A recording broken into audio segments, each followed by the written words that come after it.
உங்களுக்கான இன்றைய பிரபஞ்ச வார்த்தை. கொடுத்து கொண்டே இரு.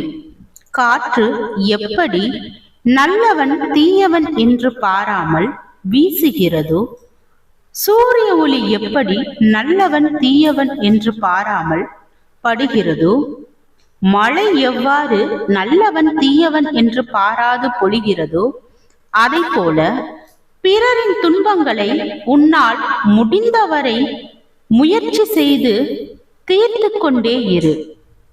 இதில் எத்தனை தடைகள் வந்தாலும், எத்தனை ஏளனங்கள் வந்தாலும் அதையெல்லாம் அமைதியாக ஏற்றுக்கொண்டே இரு. ஏனென்றால் ஒரு வகையில் தர்மம் செய்வது எளிது, இன்னொரு வகையில் கடினம். எப்பொழுது கடினம்?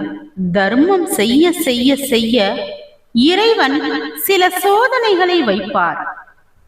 அதையெல்லாம் தாண்டி இந்த ஆத்மா வருகிறதா என்று பார்ப்பார். உடன் இருப்பவர்களை வைத்தே எதிர்ப்பு காட்ட வைப்பார். இப்படி கொடுத்து கொண்டே போனால் நாளை உனக்கு ஒரு தேவை என்றால் என்ன செய்வாய் என்பது போன்ற அச்சமூட்டும் வினாக்களை எல்லாம் பிறரை கேட்க வைப்பார்.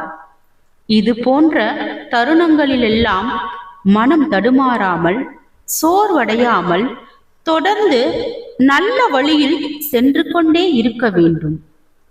அப்படி செய்யும் போது இந்த உலகத்தில் மனம் ரம்யமான வாழ்க்கை வாழ்பவராகவும், அனைத்து செல்வ சந்தோஷங்களையும் பெற்றவர்களாகவும் இந்த பிரபஞ்சம் உங்கள் வாழ்க்கையை மாற்றும். வாழ்க வளமுடன்.